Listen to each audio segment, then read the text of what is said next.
Peneliti bule bongkar fenomena babi ngepet Indonesia. Fenomena babi ngepet menjadi hal yang tak asing di telinga masyarakat Indonesia. Keinginan memiliki banyak uang dengan cara instan menjadi alasan bagi mereka menghalalkan segala cara. Istilah babi ngepet sendiri digambarkan sebagai sosok jelmaan manusia yang berubah wujud menjadi babi, berbeda dengan babi biasa. Babi ngepet ini dipercaya memiliki kekuatan, yaitu mampu mengambil sejumlah uang hanya dengan menggesekkan badannya di dinding rumah. Cara ini tentu tidak logis, dan hal itu dibongkar sejarawan dan peneliti dari Nanyang Technological University Singapore, Christopher Reinhardt.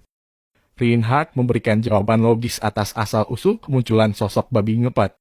Istilah babi ngepet mulai muncul di Indonesia sejak masa tanam paksa pada tahun 1830 sampai 1870. Hal itu juga ditulis Jan Luiten van Zanden dan Daan Marx dalam buku Ekonomi Indonesia.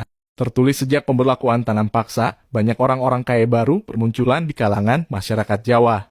Mereka itu umumnya para pedagang dari kaum pribumi atau Tionghoa yang menjadi kaya raya dalam waktu sekejap.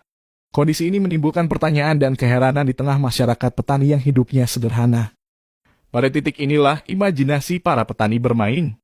Para petani yang hidupnya sederhana tiba-tiba kaget melihat ada orang yang tiba-tiba kaya dalam sekejap. Alhasil, mereka menuduh orang kaya tersebut mendapatkan harta dari cara yang tidak benar, yakni babi ngepet. Ucap Reinhardt dikutip dari CNBC Indonesia pada Minggu 5 Maret 2023. Bagi petani zaman dulu memperoleh kekayaan adalah proses yang terbuka, yang artinya setiap orang harus melewati proses dan usaha jelas yang dapat dilihat oleh mata orang lain. Masalahnya mereka tidak melihat kerja keras dari orang kaya baru itu. Alhasil mereka menuduhnya bekerja sama dengan setan.